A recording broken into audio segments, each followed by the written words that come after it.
Assalamualaikum warahmatullahi wabarakatuh. Innal hamdalillah wassalatu wassalamu ala Rasulillah wa ala alihi wa man walah. Rabbi shrah li sadri wa yassir li amri wahlul 'uqdatam min lisani yafqahu qawli. Alhamdulillah, syukur kepada Allah Azza wa Jalla, pada pagi ini kita bertemu lagi bagi menyambung bacaan buku Dosa-Dosa Ini Pandang Remeh oleh Syekh Muhammad bin Saleh Al-Munajjid hafizahullah taala. Dan kita telah sampai kepada perkara yang ke-47 dan muka surat 132 ya. Di antara dosa-dosa ini pandang remeh ya. Ini berkaitan dengan orang lelaki lah. Kaitan dengan orang lelaki, iaitu pakaian labuh, yakni isbal. Isbal maknanya pakaian yang melepasi mata kaki ataupun buku lali lah. Itu orang lelaki. Kalau orang perempuan dia kena labuhkan lagi lah. Orang lelaki dilarang untuk labuh lebih daripada bawah mata kaki dia. Baik, kata Syekh di sini dalam terjemahan ni, dia kata termasuk juga perkara ini pandang remeh ya oleh sesetengah individu, sedangkan menurut pandangan Allah ia merupakan perkara yang paling besar, iaitu melabuhkan pakaian hingga melebihi buku lali ataupun mata kaki bagi lelaki. Sesetengah lelaki ada yang memakai pakaian hingga menyentuh tanah. Setengah daripada mereka pula ada yang memakai pakaian hingga menyapu debu dan tanah di belakangnya. Menurut Abu Dzar radhiyallahu anhu, Rasulullah sallallahu alaihi wasallam telah bersabda, "Thalathatun la yukallimuhumullahu yaumal qiyamati wa la yanzuru ilaihim wa la yuzakkihim wa lahum 'adzabun alim. Al-musbilu wa fi riwayatin izarahu wal mannan wa fi riwayatin alladhi la yu'ti syai'an illa mannahu والمنافق سلعته والمنفق ataupun المنافق سلعته بالحلف الكاذب. المنفقون biasanya المنفقون. Okey, maknanya tiga golongan manusia yang tidak akan diajak berbicara dengan Allah pada hari kiamat, tidak akan dipandang dan tidak akan disucikan, serta bagi mereka azab neraka yang amat pedih. Pertama, orang yang lelaki yang melabuhkan pakaian hingga melebihi buku lali, yakni musbil ya. Dalam istilah bahasa Arab dipanggil isbal ataupun musbil, orang yang melakukan isbal, iaitu melabuhkan pakaian di bawah mata kaki. Dalam riwayat lain kainnya labuh. Kedua, mannan. Apa dia mannan? Maksudnya dalam riwayat lain orang yang tidak memberikan sesuatu melainkan dia ungkit apa yang dia bagi tadi. Orang yang suka mengungkit pemberian dia, itu dia panggil ni orang menan tadi, orang yang Allah Taala murka lah. Ketiga, orang yang melakukan melariskan barang perniagaannya dengan membuat sumpah palsu. Dia sumpah, dia kata betul saya sumpah ni barang ni original, saya sumpah ni betul lah. Kan benda ni baru lagi, bukan lama ni, saya baru benda ni, bukan yang dah lama-lama ni, bukan yang dah lapuk dah ni kan. Mana dia bersumpah dengan sumpah yang palsu untuk apa? Untuk lariskan barang jualan dia. Ini orang yang dimurkai oleh Allah Subhanahu wa taala. Baik, walaupun kita kata perbincangan ini dia kembali kepada masalah khilafiah di antara ulama, kan? Dan dia bukanlah satu perkara yang payah sebenarnya untuk kita tidak isbal ya, bagi orang lelaki. Bukan payah sebenarnya. Tapi dia kembali kepada nafsu kita. Dia kembali kepada diri kita sendirilah. Apa perasaan kita, takut orang kata, kan, pakai seluar tergantung. Macam-macam lah orang kata kan, seluar senting, orang kata lagi apa lagi. Kan, macam kartun orang kata, macam-macam lah.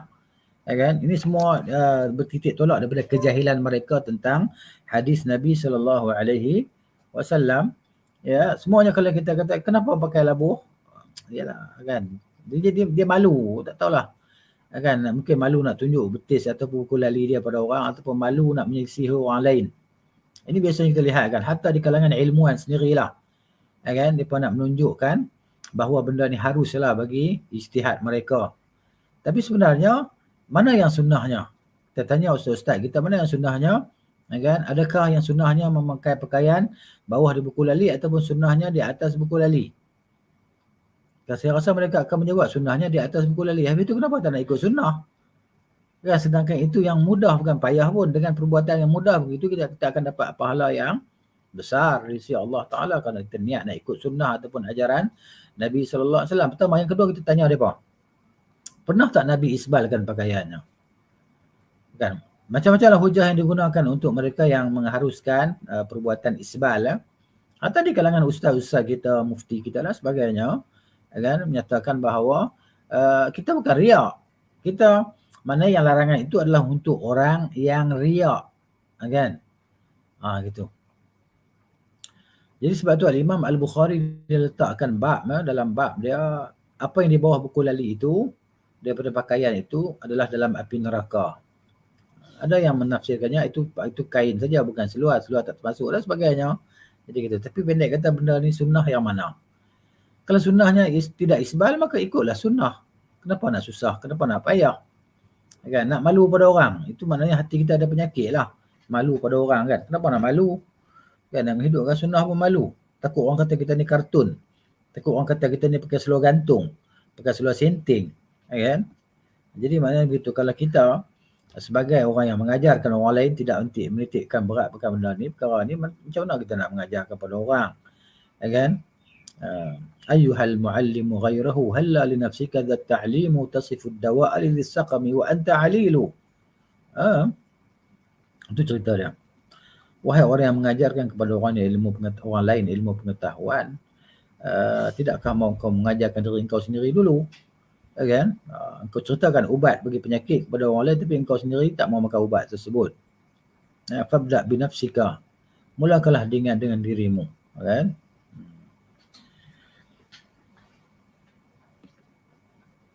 Baik,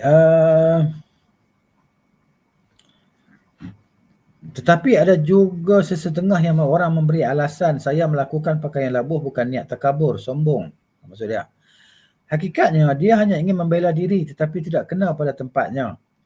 Malah ancaman terhadap perbuatan melabuhkan pakaian bersifat umum, sama ada diiringi sifat takabur ataupun tidak. Umum, takabur ataupun tidak. Dan mereka menggunakan hujah Abu Bakar yang dia tu pakaian dia sentiasa terlondeh, kan? Abu Bakar ni bukan sengaja nak melabuhkan pakaian dia, tapi kerana dia tu orang yang sangat kurus begitu, bila pakaian dia tarik kan jadi melungsur turun, tarik lungsur turun kain seluar dia tadi kan. Macam mana nak buat? Sebab tu bila Nabi SAW cerita tu, Nabi kata engkau bukanlah daripada kalangan mereka, engkau bukanlah daripada kalangan orang yang takabur. Itu persaksian Nabi SAW kepada Abu Bakar. Kita, siapa yang saksikan kita? Kan? Yang pertama. Yang keduanya, kalau kita kata aku pakai bukan tak takabur, jadi kita boleh tahu tak sampai bila kita tidak akan takabur, sampai bila kita akan perasaan riak tu tak ada dalam diri kita. Kita pun tak boleh jamin bila, kan? Jadi begitu. Jadi tinggallah perkara yang itu, kan? Maknanya supaya kita tak termasuk dalam larangan tadi. Hadis tersebut berbunyi ma tahtal ka'baini minal izar fa finnar. Pakaian yang labuh di bawah buku lali tempatnya di dalam neraka. Jadi sesiapa yang melabuhkan pakaian dengan niat takabur atau menunjuk-nunjuk, sudah tentu siksaannya lebih berat. Kalau dia kalau dia tak menunjuk-nunjuk, maka siksa juga, dosa juga.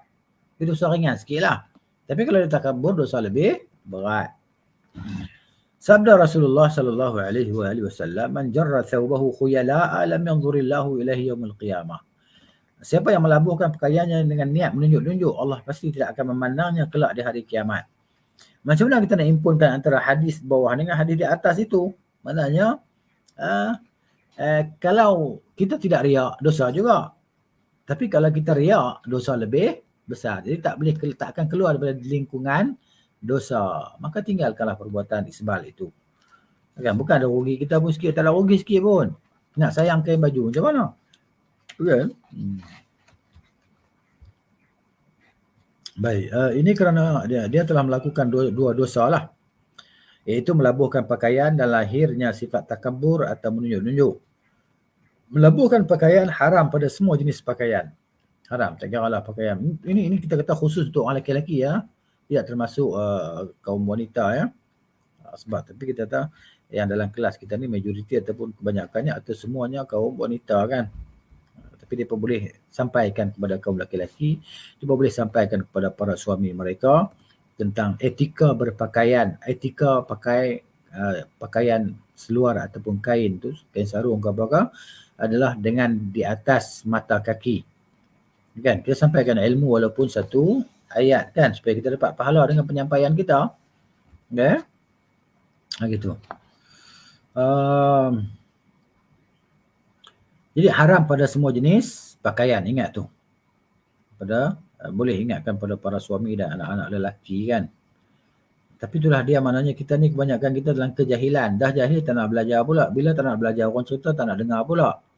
Tapi nak buat macam mana kan? Jadi tugas yang mendengar, yang mengetahui adalah menyampaikan ilmu tadilah. Sampaikan ilmu. Kalau orang tak terima, itu terpulanglah pada mereka yang mendengar. Kita dah dapat pahala menyampaikan. Kalau mereka beramal dengan apa yang kita sampaikan, maka mereka dapat pahala dan kita pun dapat pahala. Apa yang pahala mereka dapat tadi, tak kurang pun pahala mereka. Menurut Abdullah bin Abbas radhiyallahu anhuma, Rasulullah SAW telah bersabda, al-isbalu fil izari wal qamis wal imamati wa man jarra minha syai'an khuyala'a lam yadhurrillahu ilaihi yawmal qiyamah. Isbal ni berlaku pada apa? Berlaku pada izar. Izar ni pakaian di bawah lah, daripada pusat ke bawah tu izar. Qamis ni jubah lah, kita kata pakaian yang panjang labuh tu kan. Wal imamah, dan begitu juga pada serban pun boleh jadi izar juga. Serban yang ekor dia panjang tadi kan, pelang panjang tadi, mana dia isbal juga. Sampai ke belakang, sampai ke punggung atau ekor dia itu mana ya isbal juga. Dan barang siapa yang memanjangkan daripada demikian itu, maka dalam keadaan dia tu khuyala, sombong, takabur, maka Allah tidak akan memandangnya pada hari kiamat. Hatta kalau kita kaum lelaki baju melepasi pergelangan tangan ini dipanggil isbal juga. Begitu. Manakala bagi kaum wanita pula, mereka boleh melabuhkan pakaian sekadar sejengkal atau sehasta untuk menutupi kedua-dua belah tapak kakinya kerana bimbang ia akan terbuka disebabkan tiupan angin dan sebagainya. Hari ini pun masalah penutupan aurat bagi kaum wanita. Cuba kita perhatikan. Atau kita sendirilah, kalau ada komunitas itu sendiri, dia tengok diri dia macam mana. Dia pakaian dia keluar rumah. Tadi kalau dia keluar rumah, dia bawa telekung juga. Maknanya dia pakai tak tutup aurat dah tu. Nampak tak? Kan? Kaum wanita yang keluar rumah, yang berpakaian dengan pakaian yang macam-macam, mutabarrijah, macam-macam lagi, kan? Mendedahkan aurat, perhiasan dan sebagainya. Cuba perhatikan diri sendiri. Kalau keluar rumah bawa telekung nak solat, tu mana dia pakai tak tutup aurat lah tu. Kenapa dia buat telekung? Mungkin alasan dia kata, dia pakaian ni kena najis dan sebagainya. Tak boleh kita nak anggap-anggap macam tu, tak boleh nak andai-andai macam tu. Dan bila nampak benda tu kena najis, memang jelas kena najis lah dia. Tapi itu cerita dia. Baik, sebagai orang dia fikir dia keluar rumah nak bawa telekung. Sebab apa? Sebab dia tahu dia pakai tak tutup aurat, pakai seluar yang ketat. Kan kaum wanita ni kebanyakannya, bukan semuanya lah, tapi kebanyakan yang tidak belajar lah. Kalau yang belajar tu dia tahu dah hukum hakam kan. Tapi kadang-kadang ni lah keluarga kita, family kita kan, sebab apa? Sebab kita tak kita lambat mungkin untuk mendidik mereka, mengajar mereka. Sebahagiannya keluarga kita tu ada yang langsung tak pakai tudung pun dah. Dia bukan tak tahu tudung tu wajib. Dan bila ayah dia nasihatkan dia, pakailah tudung. Dia kata, ayah doakanlah supaya kami pakai tudung. Kan? Dia suruh ayah dia doakan supaya dia bertudung keluar rumah dan sebagainya. Tapi dia tak bertudung. Itu akidah apa itu? Itu akidah murji'ah lah tu. Kan? Macam mana tadi? Bahaya kan? Kalau anda kata takdir dia mati waktu tu, macam mana? Dia mempermainkan hukum Tuhan. Dia tahu tapi dia mempermainkan. Doakanlah saya nutup aurat. Payahkah dia bagi dia nutup aurat? Mana ini orang yang mengabdikan diri dia pada hawa nafsu dia. Tunduk pada hawa nafsu dia dan dibimbangi dia terjebak dalam kesyirikan, kan? Kelebah kesyirikan lah. Sebab jadi hamba pada hawa nafsu. Wal'ayyadzubillah. Begitu. Kita kena jadi hamba Allah. Bukan kena jadi hamba hawa nafsu. Kan? Baik, cubalah kita nasihatkan family kita yang pakai yang ketat-ketat kan. Yang seluar ketatnya, baju ketatnya, sendat-sendat lah tu lah. Nasihat kan. Kalau tak nak dengar, tak apalah, kita nasihat lagi, doakan. Doalah sebenarnya supaya dia terima petunjuk tadi. Baik, tapi itulah dia, kita melentur buluh ni biarlah daripada rebungnya, daripada anak-anak lagi. Kita dah ajar cara menutup aurat yang betul kan. Tapi tak nak ikut juga sampai masa nak buat macam mana. Nabi Nuh pun anak dia kafir juga. Nak buat macam mana? Hidayah Tuhan kan. Baik, namun mereka juga tidak diharuskan melebihi hal tersebut. Seperti kebiasaan pakaian pengantin yang labuh dan panjang meleret-leret ke tanah beberapa meter. Bahkan kadang-kadang ada pula beberapa orang yang membantunya untuk mengangkat pakaiannya yang labuh dan panjang itu. Itu juga tak dibenarkan. Tamanya tasyabuh dengan orang kafir lah. Ini perbuatan orang kafir. Habislah kenaan dengan hukum isbal. Kesimpulan dia haram lah. Dan berdosa lah kita kalau kita buat macam tu kan. Dan keduanya dia adalah sunnah Nabi SAW kita pakai di atas mata kaki lah atau berkulil bagi orang lelaki. Kemudian ke-48-nya, lelaki memakai emas. Ini juga perkara haram yang diremehkan oleh sebagian orang lah. Kebanyakannya jahil lah. Kita kata kebanyakannya orang Islam ni, Islam pada nama tapi jahil tentang agama. Tak tahu tak ada ilmu agama, tak nak belajar, dah jahil tak nak belajar pula. Sebenarnya tidak ada alasan bagi mereka untuk tidak belajar sebab ilmu sekarang mudah didapati. Kan? Iaitu dalam YouTube lah, apalah kan. Mudah sangat kita nak dapat ilmu tadi kan. Walaupun ilmu tu ada ilmu yang sahih, ada ilmu yang mengarut dan sebagainya, kan? Ilmu yang disampaikan oleh golongan mubtadi'ah tadi, ahli pokok ahli bid'ah. Jadi mana kita boleh dapat tahu mana ilmu yang sahih daripada guru yang mananya menyampaikan daripada ajaran atau sunnah Nabi SAW yang sebenar lah. Gitu. Lelaki memakai emas. Menurut Abu Musa al-Asy'ari radhiyallahu anhu, Rasulullah SAW telah bersabda, "Uhilla li inathi ummati al-harira wal-dhahaba wa hurrima ala dhukuriha." Maksudnya dihalalkan bagi kaum wanita daripada umatku memakai sutra dan emas. Tetapi kedua-duanya diharamkan ke atas kaum lelaki-lelaki. Kita orang lelaki tak boleh pakai sutra, tak boleh pakai emas. Gitu. Boleh pakai masuk neraka lah. Sebab Allah Taala haramkan benda tu. Ya. Pada hari ini kata Syekh di sini, hafizahullah taala, kita dapat menemui banyak barangan perhiasan lelaki di kedai-kedai atau pasaraya diperbuat daripada emas. Seperti jam tangan contohnya. Cermin mata, kan ada cermin mata bingkai emas, kan dia duit banyak, dia peduli apa? Apa aku kisah dia kata. Maka dia buat cermin mata dengan bingkai emas. Ataupun jam tangan emas. Butang baju daripada emas, pen daripada emas, rantai dan sebagainya dengan kadar emas yang berbeza-beza. Ada juga sebagainya hanya emas campuran, bukannya tulin. Termasuk jenis kemungkaran dalam masalah ini ialah hadiah yang diberikan ketika majlis kerajaan atau pertandingan seperti hadiah kasut emas, jam tangan lelaki yang dibuat daripada emas dan sebagainya. Menurut Abdullah bin Abbas radhiyallahu anhuma, Rasulullah telah melihat seorang lelaki memakai cincin yang diperbuat daripada emas. Lantas baginda mencabut cincin itu dari jarinya serta membuangnya. Lagi satu, sebelum kita lupa kita nak cerita, sebagainya orang lelaki dia pakai cincin suasa. Dan ada kita tengok kan cincin suasa. Dan suasa itu adalah campuran daripada emas dan apa? Tembaga kan. Campuran tadi. Ada unsur emas dalam suasa, maka suasa itu haram dipakai oleh kaum lelaki. Tapi ada kalau tengok kat masjid orang solat dia tengok ni cincin suasa ni. Kita pun dulu pernah pakai cincin suasa kerana kita jahil tentang hukum dia tadi. Rupanya dia ada campuran emas di situ, maka haram. Okey. Jadi Nabi nampak seorang lelaki pakai emas, cincin emas, baginda mencabut cincin itu dari jarinya dan membuangnya. Kemudian baginda bersabda, kata Nabi SAW, "Ya'madu ahadukum ila jamratin min narin fayaj'alaha fi yadihi." Salah seorang di antara kamu sengaja menghumbankan diri ke dalam api neraka sambil memakai cincin emas di tangannya. Ada riwayat Muslim. Rasulullah SAW beredar. Seseorang yang lain berkata kepada lelaki itu.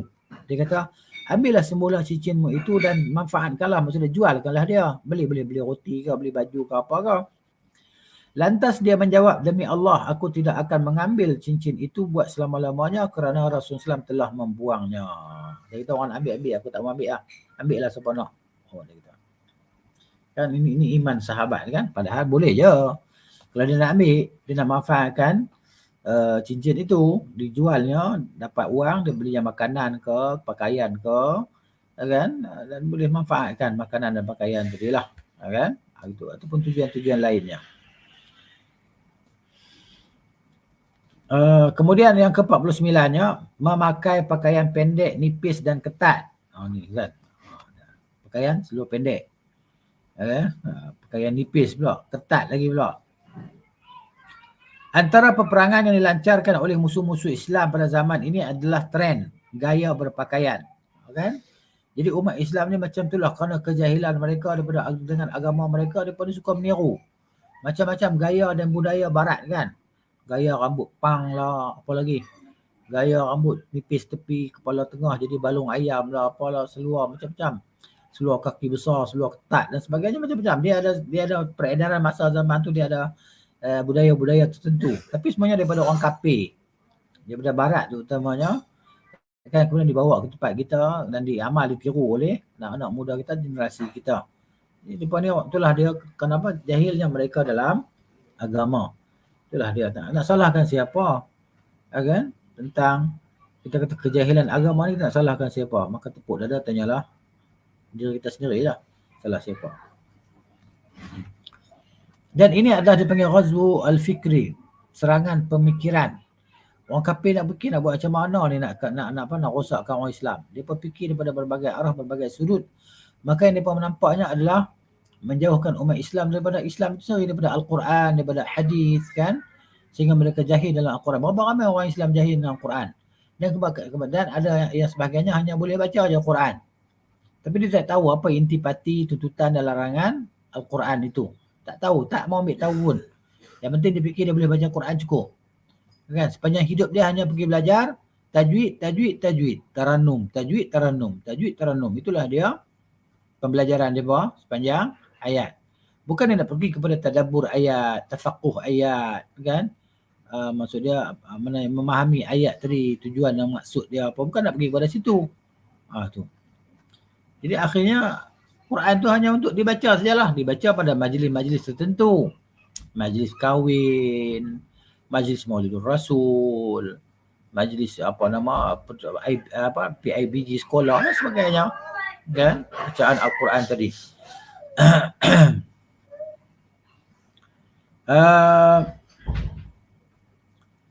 Tengok ya,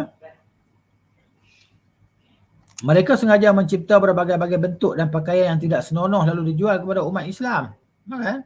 Yang laki-lakinya cara laki-lakinya, yang perempuannya cara perempuannya pakaian. Tak tahulah apa nak beza mereka antara mereka dengan orang kafir ni, apa beza dari sudut pakaian. Dah tak nak beza dah. Bahkan lagi teruk pada orang kafir pun dah. Sebagainya anak-anak gadis kita keluar jogging pakai seluar pendek. Ni bukan dekat di bandar, di kampung-kampung macam tu juga. Anak gadis keluar dengan seluar pendek, dengan tisu, dengan t-shirtnya berjogging, t-shirt singlet, berjogging, keluar jogging sambil bawa Walkman apa semua tu kat telinga tu kan, pasang handphone, muzik tadi, berlari jogging dengan seluar pendeknya. Budak perempuan. Bukan budak perempuan kecil-kecil ni. Yang lah tinggal 5, tinggal 6, dah habis sekolah pun ada juga. Tak ada langsung perasaan malu pada diri mereka. Kan? Tak ada langsung. Jadi gitulah. Semoga Allah beri hidayah lah. Kita tak tahulah akan datang mereka macam mana kan. Akan datang macam mana, takkan mereka ni berada dalam keadaan macam tu saja sampai mati, sampai tua. Takkan umur 60 nak pakai seluar pendek, nak pakai singlet lagi, nak berjogging perempuan tadi. Jadi begitu. Itulah dia pakaian yang tak senonoh dijual kepada umat Islam kan. Komunitas di pakaian, tengok Allah, pakaian ni bukan pakaian lagi dah. Dia berpakaian tapi bertelanjangan lah, maksud dia begitu. Kasiyatun ariyat. Semua ketahui hakikat pakaian itu langsung tidak menepati maksud sebenar. Perintah menutup aurat kerana terlalu pendek, nipis dan ketat. Malah sebahagian pakaian memang tidak sesuai dipakai oleh wanita Islam pada hari ini. Cuba kita perhatikan sebahagiannya, tengok yang kadang-kadang yang kerja di pasar raya pakai t-shirt tapi dia pakai sarung tangan kan. Sarung tangan hitam tu yang ketat tu. Itu juga tak menepati cara menutup aurat. Itu tak panggil tutup aurat, itu bungkus. Kan balut. Mana nampak. Kan dia nampak saiz tangan dia tu macam mana.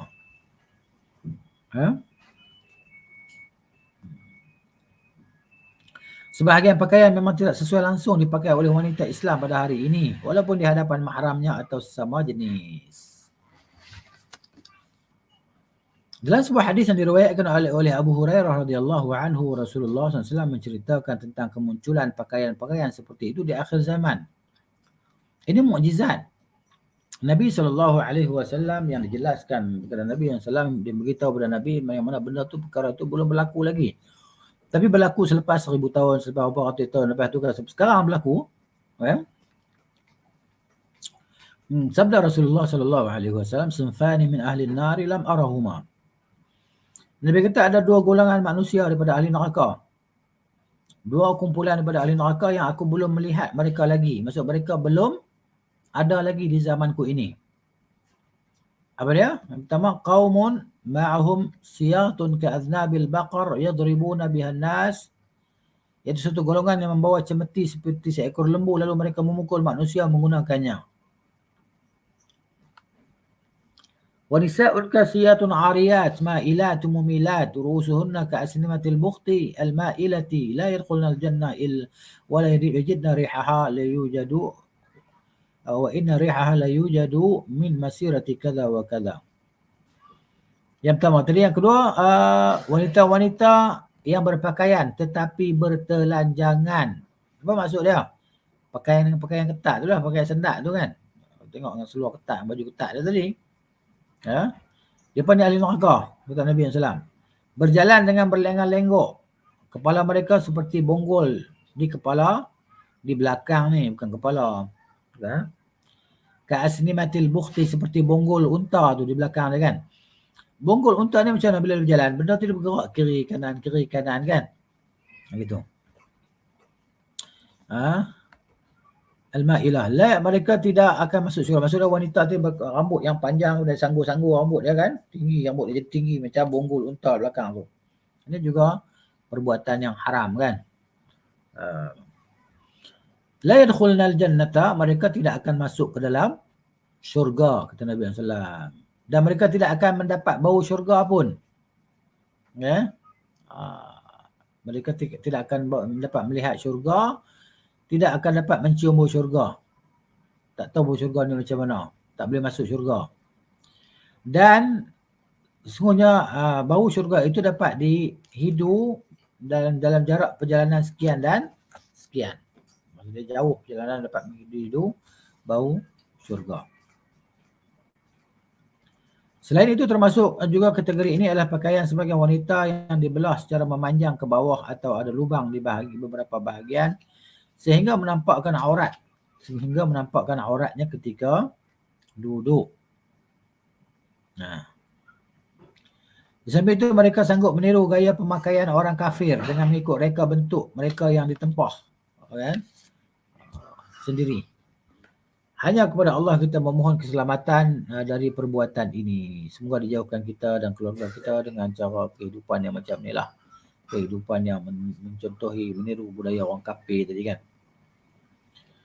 Paling berbahaya ialah pakaian-pakaian mereka yang bercorak-corak dengan gambaran seperti gambar penyanyi, kumpulan-kumpulan muzik, botol dan gelas arak, gambar makhluk yang bernyawa, manusia dan binatang.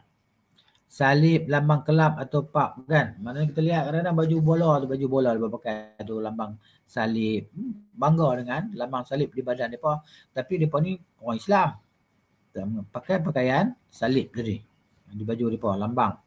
Lambang apa nama, pasukan-pasukan idola mereka lah. Kan? Gitu. Kalau kita di Malaysia, lambang pakaian gambar harimau. Yang juga tak dibenarkan dalam syarak pakai baju yang ada gambar-gambar haiwan tadi kan.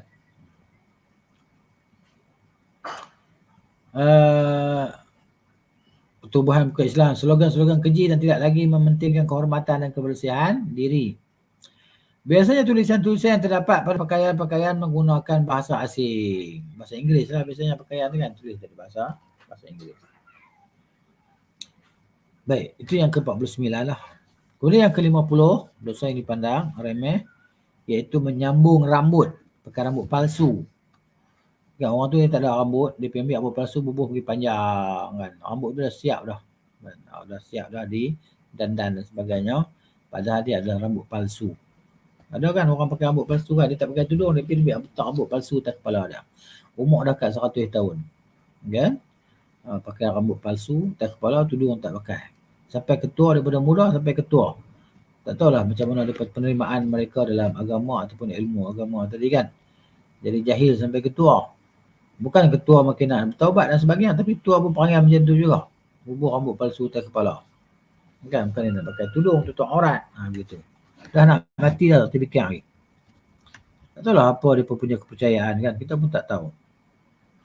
Menurut Asma binti Abu Bakar radhiyallahu anhu berkata, seorang wanita telah datang menemui Nabi SAW sambil bertanya, "Wahai Rasulullah, sesungguhnya aku mempunyai anak-anak perempuan yang pernah mengalami demam campak hingga rambutnya luruh dan hampir botak. Sekarang dia mahu berkahwin. Bolehkah aku menyambung rambutnya? Maksudnya, aku letak rambut palsu lah atas kepala dia. Kan? Supaya nampak rambut tu biar ada rambut.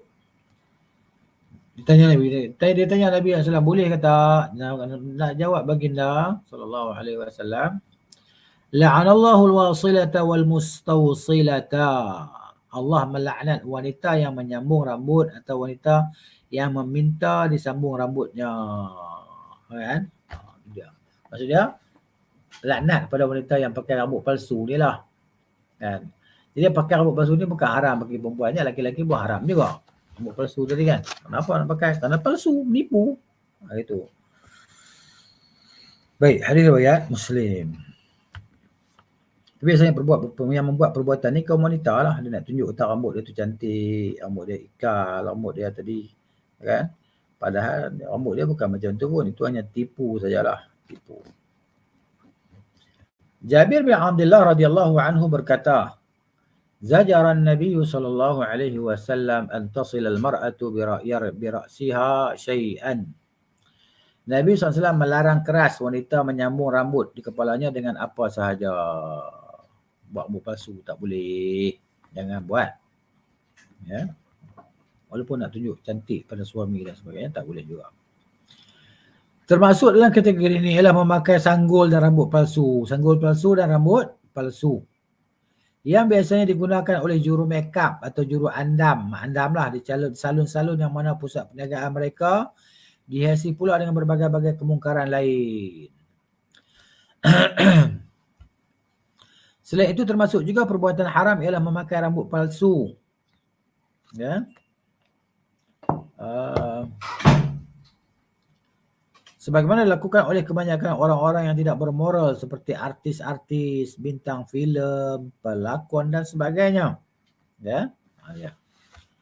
Tu nak tunjuk kita tidak. Orang sengaja nak buat filem semua dia pakai rambut panjang dan sebagainya. Itu juga haram. Palsu. Yang ke-51, lelaki meniru wanita atau sebaliknya. Okay? Wanita meniru lelaki. Lelaki jadi pondan, wanita jadi tomboy. Antara fitrah yang disyariatkan oleh Allah Subhanahu wa taala kepada hamba-Nya ialah kaum lelaki perlu menjaga sifat kelelakiannya. Seperti apa yang diciptakan oleh Allah. Jangan ditiru macam orang perempuan. Buat lembek-lembek dan sebagainya. Pakai makeup dan sebagainya. Pakai baju komunitas dan sebagainya. Ini haram. Terlaknat. Wanita juga perlu menjaga sifat kewanitaannya seperti apa yang diciptakan oleh Allah. Hal ini merupakan salah satu sifat paling penting di mana dengan penjagaan sifat-sifat ini pasti kehidupan berada dalam keadaan normal.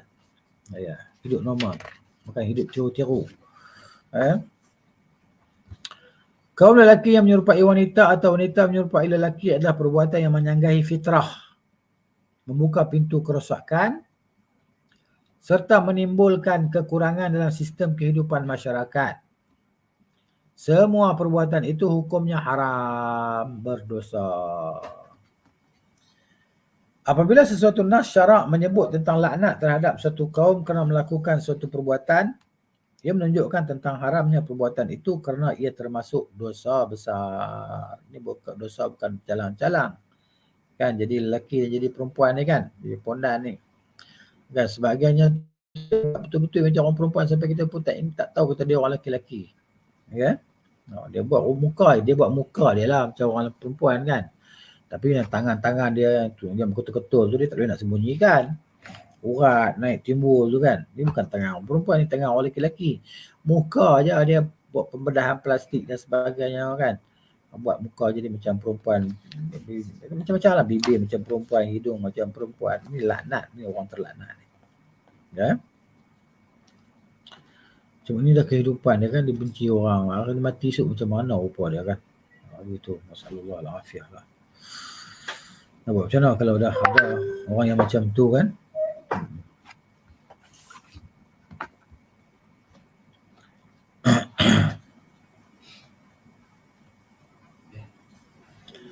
Kemudian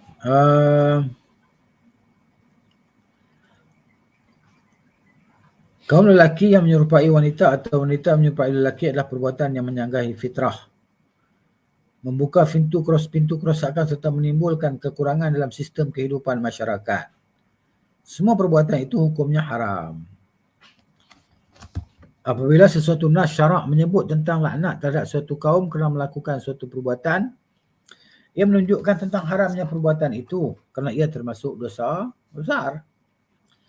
Menurut Abdullah bin Abbas radhiyallahu anhuma, Rasulullah telah bersabda, la'ana Rasulullah SAW al-mutasyabbihina minar rijal bin nisa' wal mutasyabbihati minan nisa'i bir rijal. Rasulullah telah melaknat kaum lelaki yang menyerupai wanita dan kaum wanita yang menyerupai lelaki. Ya, jelaslah, kan? Haram benda tu. Dalam hadis lain, Ibnu Abbas juga meriwayatkan, la'ana Rasulullah SAW al-mukhannathina minar rijali wal mutarajjilati minan nisa'. Rasulullah SAW melaknat laki-laki yang meniru tingkah laku wanita, ini pondan, dan wanita yang meniru tingkah laku lelaki, yakni tomboy, dia kata. Peniruan yang dimaksudkan di sini bersifat umum. Umpamanya dia meniru gerakan tubuh, cara bercakap, cara berjalan dan apa saja perlakuan walaupun dalam keadaan diam. Termasuk dalam kategori ini ialah cara berpakaian dan berhias. Kaum lelaki tidak dibolehkan memakai rantai, gelang, anting-anting ni subang lah, gelang kaki dan sebagainya. Hari ni kita tengok ramai orang lelaki tu punya nampak macam gangster, dia pakai gelang tangan daripada perak kan. Besar ibu jari gelang dia, besar 2 jari daripada gelang dia. Ini juga haram. Ini juga haram, berdosa. Ya, setengahnya dia pakai rantai. Tak tahulah rantai tu dengan dakwaan dia sebagai nak berubat dan sebagainya. Wallahu ta'ala alam lah. Kan? Benarkah gelang tu, rantai tu boleh berubat? Kan? Begitu. Ada tak kajian saintifik yang macam tu? Tak rantai sini kan?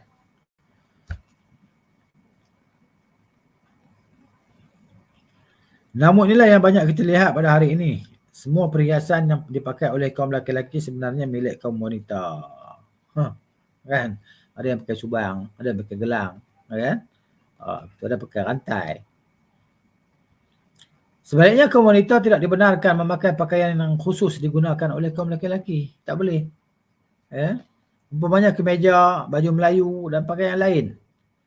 Masing-masing hendaklah menjaga perbezaan antara jenis dengan memakai pakaian yang sesuai dengan fitrahnya. Dalil mewajibkan hal tersebut sebagaimana dinyatakan dalam sebuah hadis marfu'. Menurut Abu Hurairah radhiyallahu anhu, Rasulullah SAW telah bersabda, la'anallahu ar-rajula. Silap baris ni. Dia kena rajula bukan rajulu, maf'ulun bih. La'anallahu ar-rajula yalbasu libsatal mar'ati wal mar'atu talbasu libsatar rajul. Maksudnya Rasulullah SAW melaknat lelaki yang memakai pakaian wanita dan wanita yang memakai pakaian lelaki. Ini jelas benda haram kan. Tapi inilah yang dilakukan oleh kebanyakan orang kan. Perempuan pun sekarang ni pakai seluar yang ketat dah. Ramai dah. Pakai baju yang ketat dah kan. Pergilah keluar rumah kita kan, kalau kita keluar rumah sekarang, keluar rumah kita akan jumpa benda-benda ni. Wanita yang berpakaian ketat, yang menyerupai pakaian orang lelaki, dah jadi benda biasa dah, tak ada apa-apa dah kan. Gitu. Bahkan kalau ada wanita yang pakai tudung labuh dan sebagainya, dia anggap kolot kan, dia anggap macam-macam lah. Gitu. Persepsi yang negatif lah. Ke-52, menghitamkan warna rambut. Ini juga berlaku kan. Kita kalau rambut kita boleh perangkan dia, ataupun kita merahkan dia. Adapun hitam tu maknanya walaupun bukan ijma' lah. Kan? Ada khilaf jugalah di kalangan ulama' tentang warna hitam ni. Kalau sebagainya mengatakan larangan warna hitam itu perkataan lafaz mudraj dalam hadis. Kan? Sebab yang kata tu perawi hadis, bukan Nabi kata. Kan? Nabi kata yang lafaz jauhilah warna hitam itu dikatakan, bukan lafaz hadis. Itu. Baik, hukum mewarnakan rambut dengan warna hitam adalah haram. Ikut pendapat Syekh Muhammad Saleh bin Najib ni, maknanya haram lah. Inilah pendapat paling kuat. Maksudnya bila disebut pendapat paling kuat, di sana ada pendapat lagi yang tidak seperti pendapat ini, berdasarkan sabda Rasulullah SAW, yakunu qaumun yakhdibuna في آخر الزمان بالسواد كهواصل الحمام لا يريحون رائحة الجنة. Baik, akan muncul satu golongan di akhir zaman yang mewarnakan rambut mereka dengan warna hitam. Seperti tembolok burung merpati. Mereka sama sekali tidak akan dapat menghidu bau wangian syurga. Bertegangan dengan lafaz hadis ni juga dijawab lah, yang saya ingat dijawab oleh mereka yang kata boleh warna hitam tu. Dia berjawab, hadis ini bukan hadis larangan menginai rambut dengan warna hitam. Hadis ini tidak berbentuk larangan. Tetapi hadis ini berbentuk penjelasan bahawa di akhir zaman nanti ada golongan-golongan yang mereka ni letak warna rambut mereka warna hitam. Ada. Kan? Dan biasanya mereka yang buat macam tu adalah daripada golongan bukan muslimin, kan? Golongan ahli mungkar, ahli maksiat lah, ahli dosa. Hadis ni bukan menjelaskan tentang hukum, tapi menjelaskan tentang ada golongan yang sifat mereka begini. Di antara ciri-ciri mereka yang tidak akan masuk syurga ni, mereka bersifat begini. Ini rambut warna hitam. Bukan hadis berbentuk larangan. Itu di antara jawapan lah. Kan? Ala kulli hal. Jadi kita keluarkanlah daripada masalah khilaf ni. Inailah rambut kita, janggut kita dengan warna selain daripada warna hitam. Kan? Inaikan warna merah, warna perang, brown kan? Begitu. Baik. Perbuatan sebegini kebanyakan dilakukan oleh golongan yang sudah beruban. Kan? Mereka sanggup mewarnakan rambut mereka yang putih dengan penghitaman rambut agar orang tidak mengetahui bahawa dia telah pun beruban. Yang disuruhnya dengan warna selain berwarna hitam. Ini bermakna dia telah menampilkan diri dengan sesuatu yang palsu, bukannya identiti sebenar. Hasil perbuatannya dia telah menipu seluruh hamba Allah. Mereka kata dia ni tak ada uban lagi, bukan tua lagi. Gitu. Tapi kalau kita inaikan dengan warna merah ke warna perang ke, maknanya orang tahu ini bukan yang asli. Ini adalah inai sahaja. Tidak syak lagi perbuatan itu mengakibatkan banyak kesan buruk bakal berlaku. Contohnya tingkah lakunya mula berubah. Mudah merasa sombong dan bangga diri kerana rasa lebih muda daripada usia dan sebagainya. Berbeza pula dengan perbuatan mewarnakan rambut dengan pewarna selain daripada hitam. Dalam satu riwayat, Rasulullah SAW telah mewarnakan ubannya menggunakan inai. Inai kita fahamlah warna perang kan? Coklat kan? Sesuatu yang warnanya kekuningan, kemerahan atau lebih hampir kepada warna coklat. Pada hari penaklukan kota Mekah, Abu Quhafah, ayah Abu Bakar As-Siddiq radhiyallahu anhu, dibawa menghadap Rasulullah SAW, sedangkan kepala dan jenggotnya semuanya sudah beruban. Semua putih dah rambut dia, kepala dia. Rambut dan janggut dia. Rasulullah bersabda, "Ghayyiru hadha bi syai'in." Ubahlah warna ini dengan sesuatu. Wajtanibus sawad, dan jauhilah warna hitam. Inilah perbahasan dia tadi tentang lafaz wajtanibus sawad tadi. Inilah perbahasan dia. Kata sebagian ulama, maknanya perkataan wajtanibus sawad ni bukan perkataan Nabi, tetapi adalah mudraj, perkataan yang dimasukkan oleh perawi dalam hadis ini. Syekh Al-Matiri dia ada buat lebih kurang dalam 50 muka surat macam itulah. Dia punya bahas dia berkenaan dengan tajuk dia Al-Is'ad. Al-Is'ad Al-Is'ad bil khidab bis sawad, kan, maksudnya gitu. Maksudnya Al-Is'ad memberitahu gembira dengan menginaikan dengan warna hitam. Al-khidab Al-Is'ad bil khidab bis sawad. Baik. Hukum bagi kaum wanita sama juga, ikut keumuman hadis lah.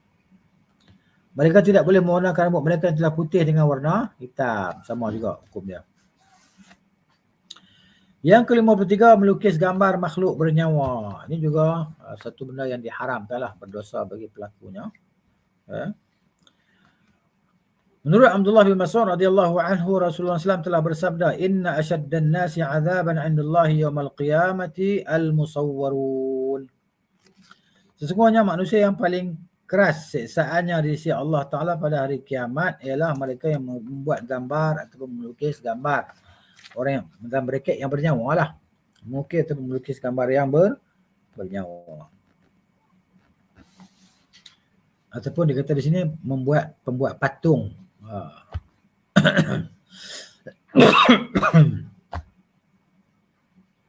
Menurut Abu Hurairah radhiyallahu anhu, Rasulullah telah bersabda, Qala Allah Ta'ala wa man azlamu mimman dhahaba yakhluqu ka khalqi falyakhluqu habbatan wal yakhluqu dzarratan. Allah Ta'ala berfirman, hadis kursi ini hadis kursi. Dan siapakah yang terlebih zalim daripada orang yang mencipta sesuatu seperti ciptaanku, kan? Maka hendaklah mereka mencipta satu bijian atau zarah. Buatlah satu bijian ataupun zarah, ciptalah, kata Allah. Ya. Jadi menurut Ibn Abbas radhiyallahu anhu, Nabi SAW telah bersabda, kullu musawwarin finnar. Setiap pelukis atau pengukir yang melukis yang bernyawa akan masuk neraka. Finnar, dalam neraka. Yuj'alu lahu bi kulli suratin sawwaraha nafsan fatu'azzabu fi jahannam. Diciptakan nyawa bagi setiap lukisan atau ukiran yang dia hasilkan, lalu dia akan diseksa dalam neraka Jahannam. Ibn Abbas radhiyallahu anhuma berkata, jika tidak ada cara lain kecuali engkau harus juga melukisnya. Kalau nak melukis juga, ingin juga nak melukis, ya kan? Kamu adalah melukis pohon atau sesuatu yang tidak bernyawa. Lukislah pokok ke, ya kan? Awan ke, laut ke, sungai ke, gunung ganang ke, lukislah. Pokok kelapa ke, sawit, tak kisahlah, lukis pokok-pokok tumbuhan, tak apalah. Adapun yang bernyawa, tak boleh. Hadis di atas jelas sekali merupakan dalil bahawa haram melukis gambar sesuatu yang memiliki ruh, sama ada manusia atau haiwan, dan berbayang atau tidak seperti ukiran patung. Itu ya. Haram sama sekali lah. Gambar dimaksudkan dalam hadis bersifat umum, sama ada cetakan, lukisan tangan, potret lah, relief, ukiran, pahatan dan patung yang dibuat melalui cetakan, semuanya haram. Sebagai seorang Muslim sepatutnya mereka patuh dengan ketentuan syarak. Mereka tidak perlu membantah sambil berkata, saya tidak menyembah atau tidak sujud kepada gambar-gambar itu. Sekiranya orang berakal mahu berfikir dengan lebih jauh tentang bahayanya gambar atau lukisan yang beredar di beberapa tempat ketika ini, pasti ia mengetahui hikmah mengapa perbuatan itu diharamkan dalam Islam. Di zaman kini kita dapat saksikan betapa banyak gambar-gambar yang meruntuhkan akhlak masyarakat. Gambar-gambar porno lucah tersebar dengan meluas di beberapa tempat. Gambar-gambar itu jelas sekali merangsang syahwat nafsu, hingga kan gara-gara pengaruh melihat gambar itu ada individu yang nekat melakukan perbuatan zina. Sepatutnya setiap Muslim tidak menyimpan gambar-gambar makhluk bernyawa di dalam rumahnya. Ini kerana perbuatan itu menyebabkan para malaikat enggan memasuki rumahnya. Sabda Rasulullah SAW, la tadkhulul malaikatu baitan fihi kalbun wala tasawir. Malaikat tidak akan memasuki rumah yang mengandungi anjing dan gambar-gambar. Cumanya dalam masalah gambar handphone dan sebagainya tu kan, gambar yang diambil foto tu maknanya ada khilaf bahasan. Ada yang mengatakan jangan dizahirkan dia lah, letak dalam album ke tak apalah, letak bawah, jangan tambah kat dinding, tu yang tak dibenarkan. Ya.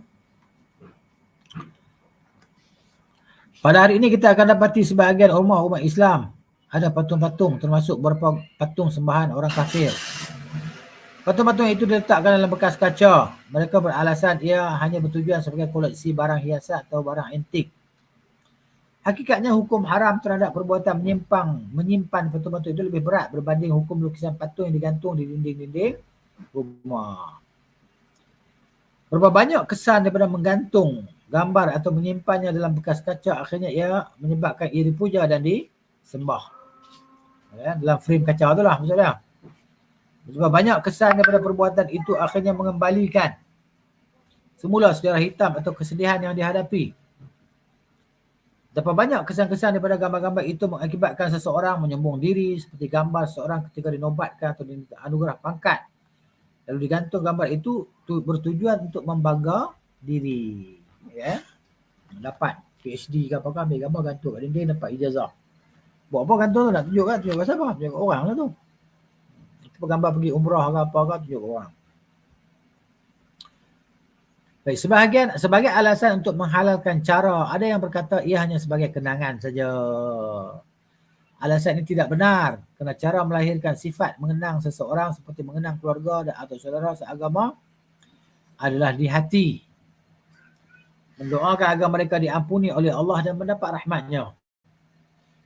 Justru setiap gambar telah dikeluarkan daripada rumah atau dimusnahkan, kecuali gambar-gambar yang memang sukar untuk dihilangkan, seperti gambar yang melekat pada bekas-bekas makanan segera dalam kamus, buku-buku rujukan dan buku-buku lain. Tapi usaha untuk memusnahkannya hendaklah diteruskan jika mampu, terutamanya gambar-gambar lucah yang boleh mencemarkan akhlak umat Islam. Namun boleh menyimpan gambar-gambar yang amat diperlukan seperti kad pengenalan diri. Setengah ulama menyimpan gambar-gambar yang ada perabot-perabot di rumah, lantai, kapet, pengelap kaki dan sebagainya. Firman Allah Ta'ala, fattaqullaha mastata'tum. Bertakwalah kamu kepada Allah semampu kamu. Cakap mana kita mampu, itulah dia cara kita.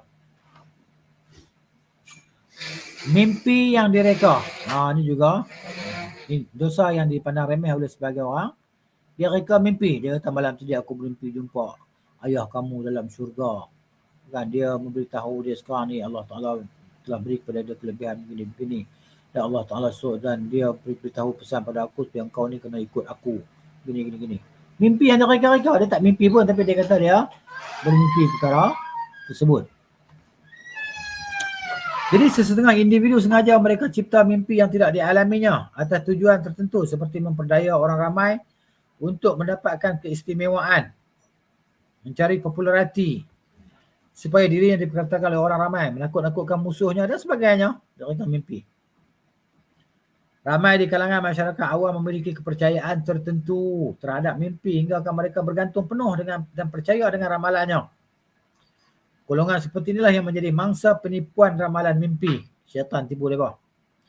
Rasulullah SAW memberi ancaman keras terhadap golongan yang suka mengadang-adangkan mimpi, walaupun pada asalnya dia tidak pernah mengalaminya. Sabda Rasulullah SAW, "Inna min a'zamil fara an yadda'i ar-rajulu ila ghairi abihi aw yara 'ainuhu ma lam tara wa yaqulu 'ala Rasulillah sallallahu alaihi wasallam ma lam yaqul."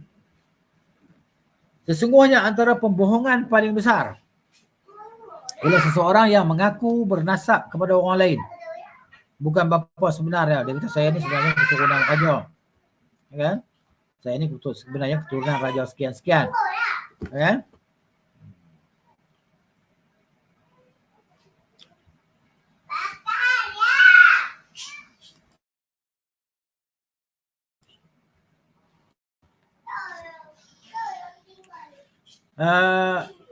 Serta bercerita tentang mimpi yang tidak pernah dialami dan meriwayatkan daripada Rasulullah SAW yang tidak pernah baginda katakan. Gitu. Dia kata Nabi tak kata pun, bohong, menipu lah. Sabda Rasulullah SAW, "Man tahallama bihulmin lam yarahu kullifa an yaqida baina sya'irataini wa lam yaf'ala." Maksudnya, sesiapa yang menceritakan mimpi yang tidak pernah dilihatnya, dia akan dibebankan dengan azab agar mengikat 2 biji gandum. Itu dia. Syair ni barley. Sudah tentu dia tidak akan mampu melakukannya. Disuruh ikat 2 tu. Mengikat biji syair atau barley adalah satu perbuatan yang mustahil, tetapi balasan itu memang setimpal dengan perbuatannya. Okay? Dia mimpi, dia bohong kata dia bermimpi. Sekian, padahal tidak pun, nipu je. Gitu. Kemudian berjalan, duduk dan membuang hajat di kubur. Berjalan di kuburan dengan memakai kasut lah maksudnya. Jalan atas kubur, pijak kubur orang tadi. Duduk dan membuang hajat, buang air besar, air kecil di atas kubur. Dan duduk atas kubur juga diharamkan. Dosa ni. Menurut Abu Hurairah radhiyallahu anhu, Rasulullah SAW telah bersabda, "Li'an yajlisa ahadukum ala jamratin fatuhriqa thiyabahu fatakhlusa ila jildihi khairul lahu min an yajlisa ala qabrin." Bahawa seseorang kamu duduk di atas jamrah ni bara api, kan? Lalu bara api itu membakar pakaiannya. Lalu sampai ke kulitnya api tadi. Lebih baik bagi dia untuk duduk di atas kuburan. Hari ni kita tengok berapa ramai orang jahil pergi kubur duduk atas kubur. Petenggek atas kubur tu kan. Berdosa, haram. Kan? Tapi nak buat macam mana jahil sampai macam tu. Tak nak belajar tapi rasa macam tahu. Padahal tidak tahu. Ramai kan? Kalau kita pergi kubur macam tu kita lihat.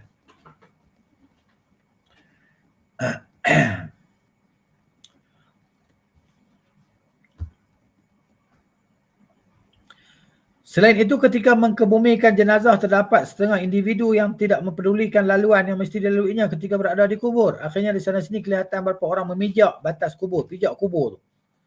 Kadang-kadang mereka sanggup memakai kasut atau selipar ketika berada di tanah perkuburan tanpa lahir rasa hormat kepada orang yang telah meninggal. Kan? Pakai kasut, haram pakai kasut di kuburan. Kita kata pasal pakai kasut di kubur, betul ada kaca paku tak tahu. Siapa nak buang kaca paku di kubur?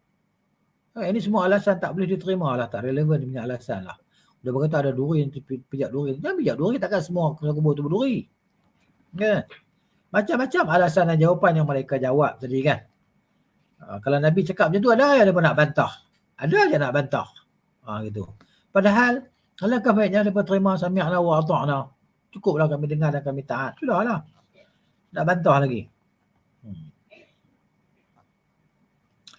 Persoalan ini sangat besar hingga kan Rasulullah SAW telah bersabda, "Li'an amshiya 'ala jamratin aw sayfin aw akhsifa na'li birijli ahabbu ilayya min an amshiya 'ala qabri muslimin." Ini jelas.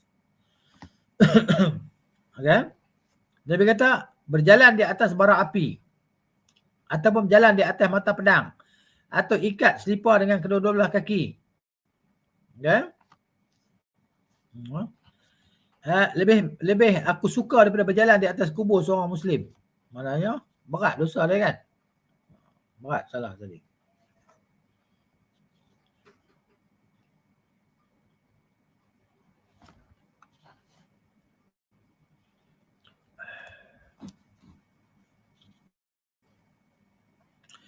Jadi bagaimana pula dengan orang yang memang memiliki hak ke atas tanah perkuburan lalu dibina pusat perbankan atau apartmen mewah di atas tanah itu. Kan? Gitu. Kan? Kita memohon perlindungan kepada Allah dari perbuatan itu.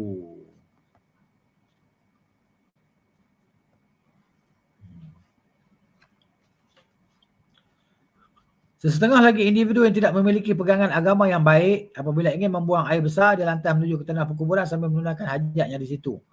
Perbuatan ini jelas menyakiti orang yang telah meninggal disebabkan najis dan bau busuk tadi.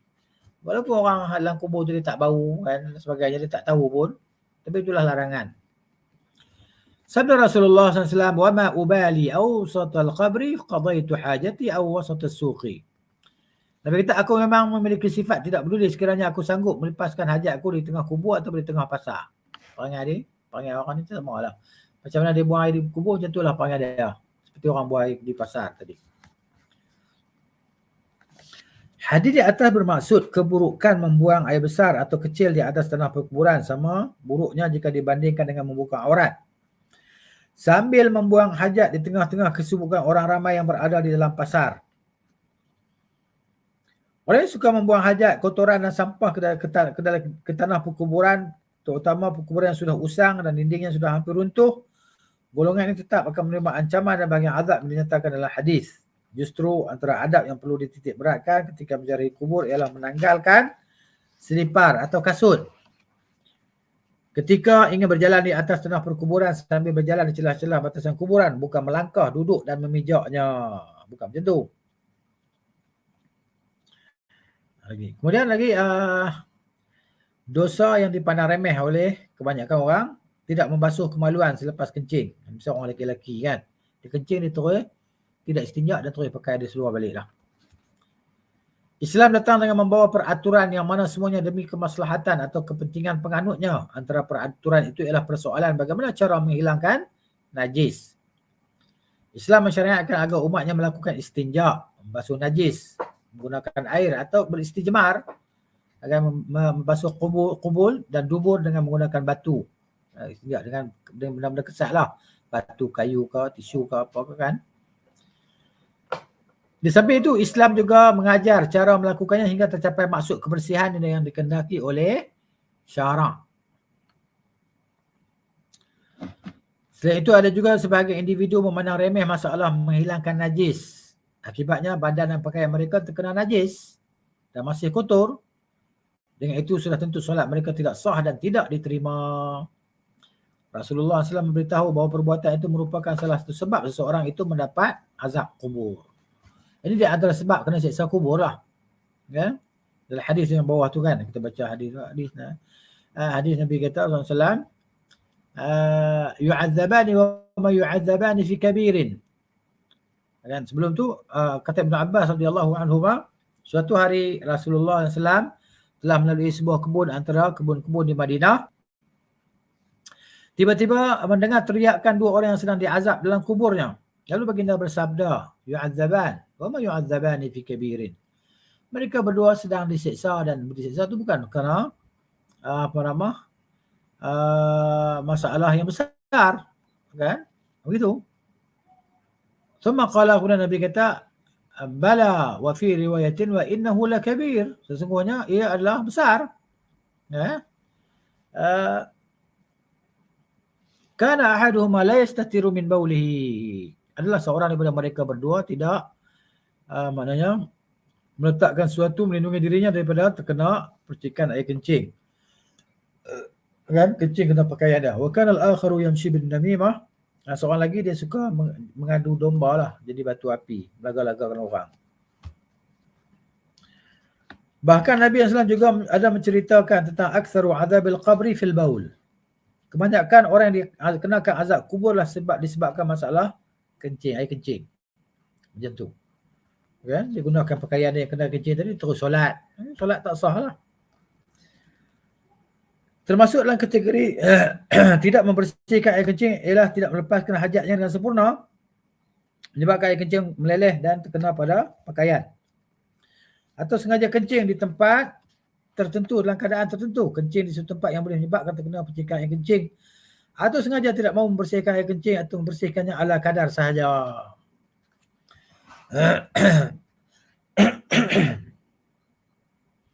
Di zaman ini, kebanyakan umat Islam terlalu suka menyerupai golongan kufar dalam masalah membuang air kecil. Beberapa bilik air hanya dilengkapi dengan bekas takungan air kencing ditampal di dinding bilik air dalam ruangan terbuka. Macam tempat kita di Malaysia kan. Maksud toilet R&R tu kalau hak lelaki-lelaki lah. Dia diletakkan tempat kencing tu dinding-dinding. Jadi mana dia orang nak kencing pergi menghadap ke dinding tu, kencing di situ lah, keadaan berdiri dan keadaan ada orang kat belakang dah. Tengok dah. Nah ni. Tak ada rasa malu. Jadi setiap orang yang ingin membuang air kecil tanpa segan silu membuka seluar sambil berdiri dengan disaksikan oleh orang yang lalu lalang dan keluar masuk ke bilik air itu, tak nak malu. Kan? Setelah selesai dia terus makan semula pakaiannya tanpa membasuh dan membiarkan diri berada dalam keadaan kotor dan najis. Ini berlaku kan. Yang jelas golongan ini telah melakukan dua perbuatan yang diharamkan. Pertama, dia tidak menjaga auratnya dari penglihatan manusia. Kedua, dia tidak membasuh dan membersihkan dirinya daripada najis air kencing. Inilah. Kan yang dipandang remeh. Ini biasa orang lelaki-lelaki lah. Perempuan dia tak macam ni. Kan? Ini orang lelaki-lelaki ni. Baik, yang ke-57-nya.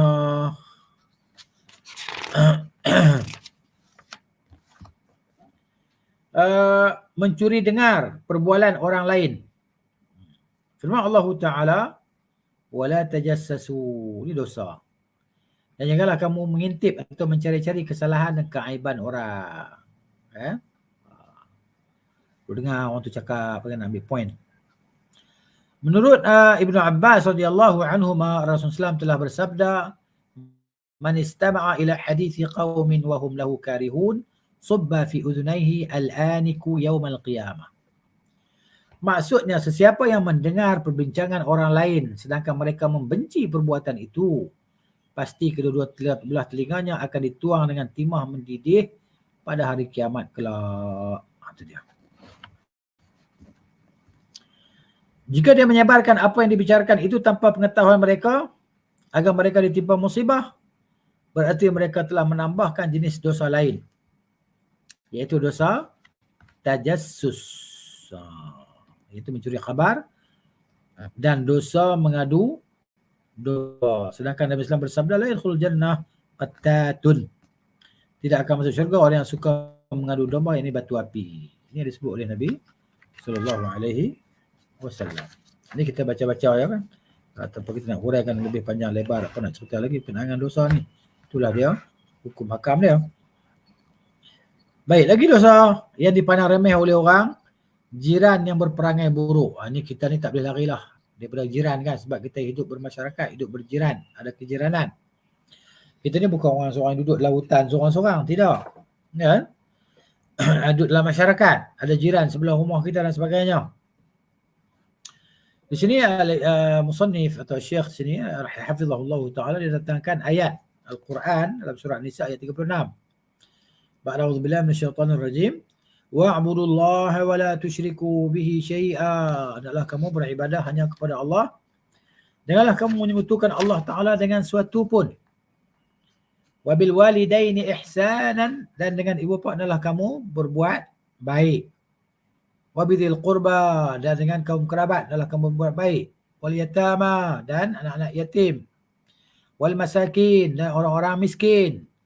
Wal jari dzil qurba, dan jiran tetangga yang terdekat. Maksudnya jiran kita daripada adik-beradik kita. Wal jaril junubi, dan jiran sebelah rumah tadi daripada bukan adik-beradik kita, rakan karib tadi kan. Dan was-sahibi bil jambi, dan maknanya kawan rapat kita, rakan karib kita. Wa ibnis sabil, dan orang yang bermusafir, ibnu sabil. Wa ma malakat aymanukum, dan juga hamba yang kamu miliki. Innallaha la yuhibbu man kana mukhtalan faqura. Sesungguhnya Allah tidak suka kepada orang yang sombong dan membangga-banggakan diri.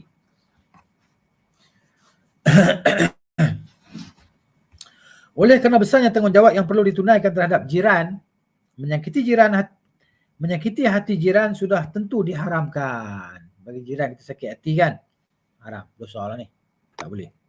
Ya. Menurut Abu Shuraih radhiyallahu anhu, Rasulullah telah bersabda, Wallahi la yu'minu, wallahi la yu'minu, wallahi la yu'minu. 3 kali Nabi kata, demi Allah tidak beriman, demi Allah tidak beriman, demi Allah tidak beriman. Qila, wa man ya Rasulullah? Sahabat, siapa yang tak beriman tu ya Rasulullah SAW? Qala alladhi la ya'manu jaruhu bawa'iqahu. Orang yang mana jirannya tidak berasa aman kerana gangguannya. Allahu Akbar. 3 kali Nabi kata, berat tu. Kan, duduk dalam rumah pasang muzik kuat-kuat, dum-dam. Kan, menjerit-jerit dalam rumah, ganggu jiran sebelah. Oh, ini dosa. Kan, bukan dosa kecil, ini dosa besar ni. Bila dinasihat, marah, melenting dan sebagainya, ambil kayu nak pukul jiran dan sebagainya, kan, menyakiti jiran. Ini 2 kali dosa lah. Kan, 2 kali dosa. Nabi SAW menjadikan pujian atau hinaan jiran sebagai ukuran kebaikan dan keburukan seseorang. Dia nak tengok buruk baik orang tu, tengok dia dengan jiran dia macam mana. Kan? Ibnu Mas'ud radhiyallahu anhu berkata, seorang lelaki telah berkata kepada Nabi SAW, wahai Rasulullah, bagaimana cara untuk kita mengetahui jika aku ini sebagai orang yang baik atau jahat? Jawab baginda, idza sami'ta jiranaka yaqulun, apabila engkau mendengar jiran engkau berkata, qad ahsanta wa qad ahsanta, engkau telah buat baik, engkau telah buat baik. Wa idza sami'tum yaqul, wa idza sami'tahum, kalau kamu dengar dia berkata engkau telah buat baik, maka memang kau orang yang baiklah. Wa idza sami'tahum yaqulun, bila kau dengar jiran-jiran kau kata qad asa'ta, ni memang tak yang teruk lah perangai, memang teruk sungguhlah. Faqad asa'ta, memang kau ni memang teruk punya perangai. Gitu, tak bagus.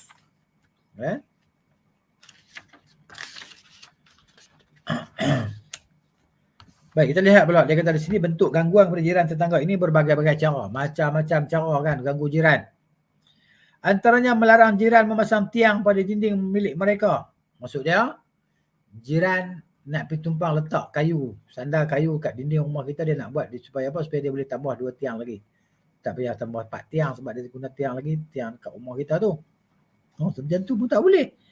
Hak kita tu kan. Tu tak boleh kita larang dia.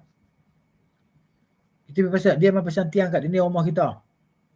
Dia jadikan dinding rumah kita sebagai dinding dia. Jadi maknanya dia hanya buat 3 dinding je lah. 1, 2, 3. Sebelah dinding yang keempat tu dia guna dinding rumah kita. Boleh ke?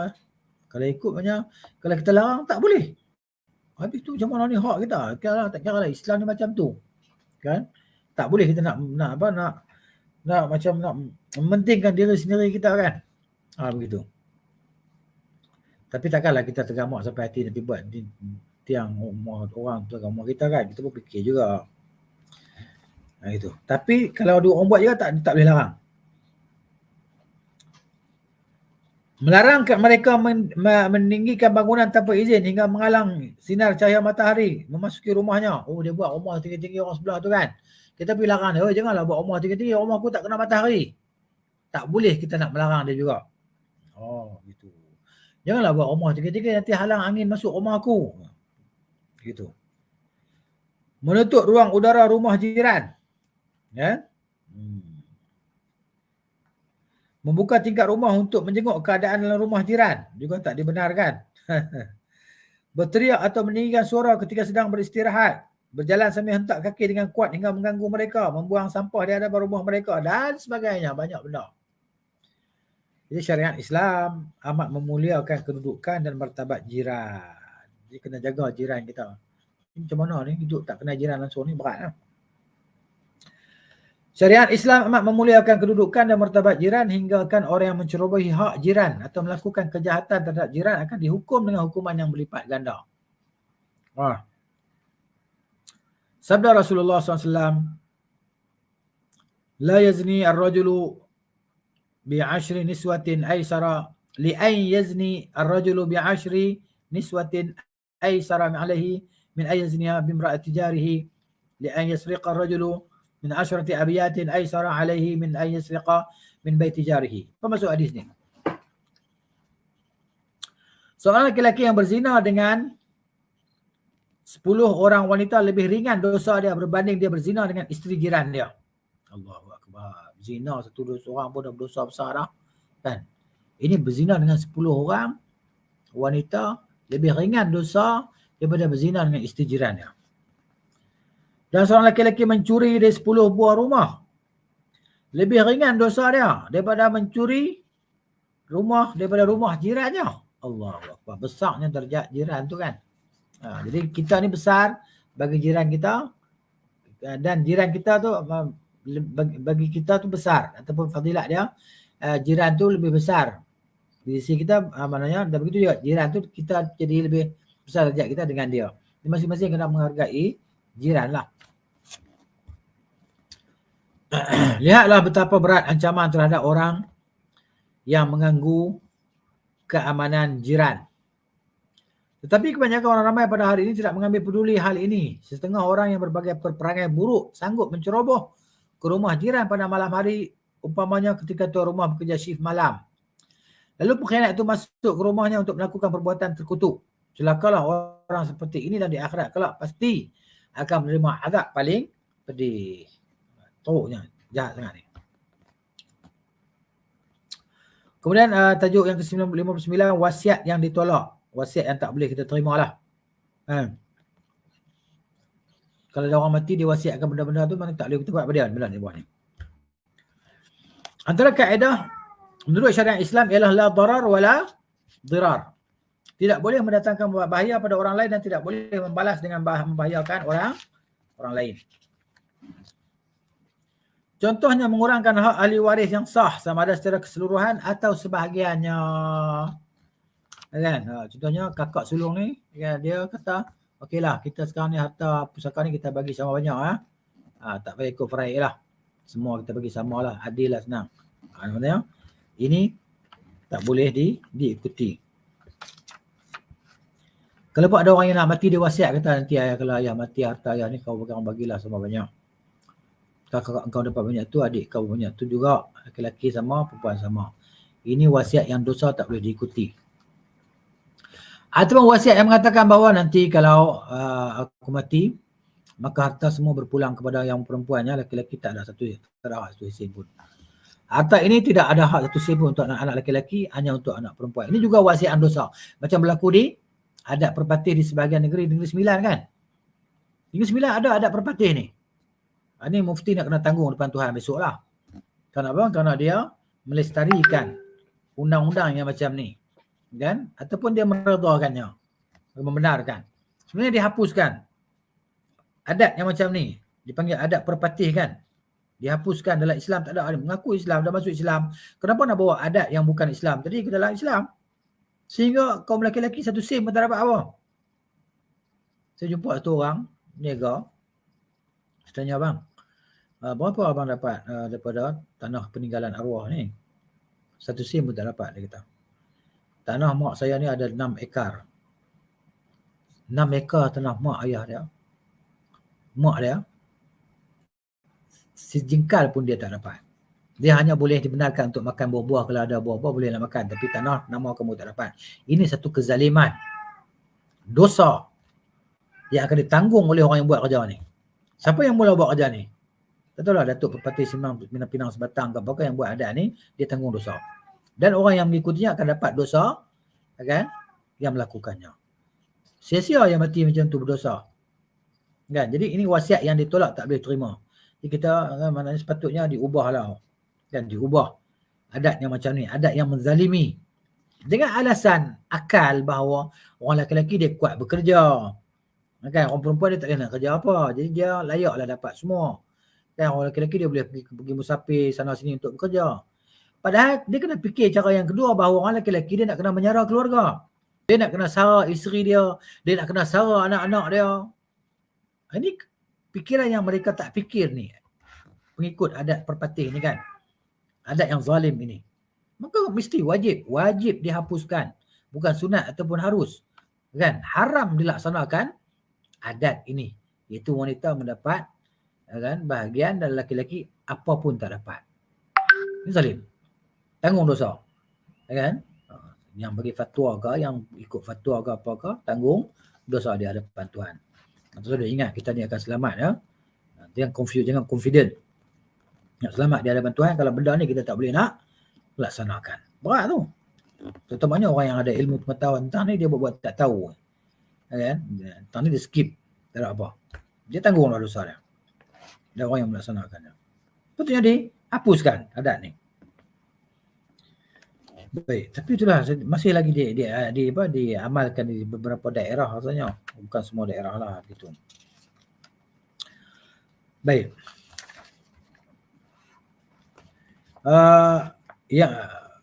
Orang yang melakukan perbuatan itu diancam oleh Rasulullah SAW. Man darra adarrallahu bihi wa man syaqqa syaqqallahu alaihi. Maksudnya siapa yang membahayakan orang lain, Allah pasti akan mendatangkan bahaya buat dirinya. Dan siapa yang menyusahkan orang lain, Allah pasti akan menyusahkan urusannya. Contoh wasiat yang boleh mendatangkan kemudaratan ialah tidak memberikan hak yang sepatutnya diterima oleh salah seorang waris mengikut ketentuan syarak. Berwasiat kepada salah seorang ahli waris dengan melanggar ketentuan yang telah ditetapkan oleh syarak atau berwasiat melebihi 1/3 harta kepada salah seorang waris. Tak boleh. Kita dapat lihat di beberapa buah negara yang mana majoriti masyarakatnya tidak lagi mengamalkan syariat Islam sepenuhnya. Natijahnya waris yang berhak menerima bahagiannya menurut syariat Islam terpaksa menanggung derita dan kesusahan. Ini kerana kuasa mereka terletak pada undang-undang ciptaan manusia tadi. Yang zalim. Jika wasiat itu telah dibuat perjanjian antara seorang peguam cara yang zalim dan khianat, urusan itu akan berjalan mengikut prosedur hukum secara zalim. Celakalah apa yang ditulis oleh tangan mereka dan celakalah apa yang mereka usahakan. Itulah dia. Kemudian di antara perkara yang diharamkan adalah permainan dadu. Permainan dadu. Ini diharam. Dan insyaAllah kita akan sambung lagi lah. InsyaAllah buku ni akan habis kita baca pada kelas yang akan datang lah insyaAllah. Last buku insyaAllah kita fikirlah. Lepas ni kita nak baca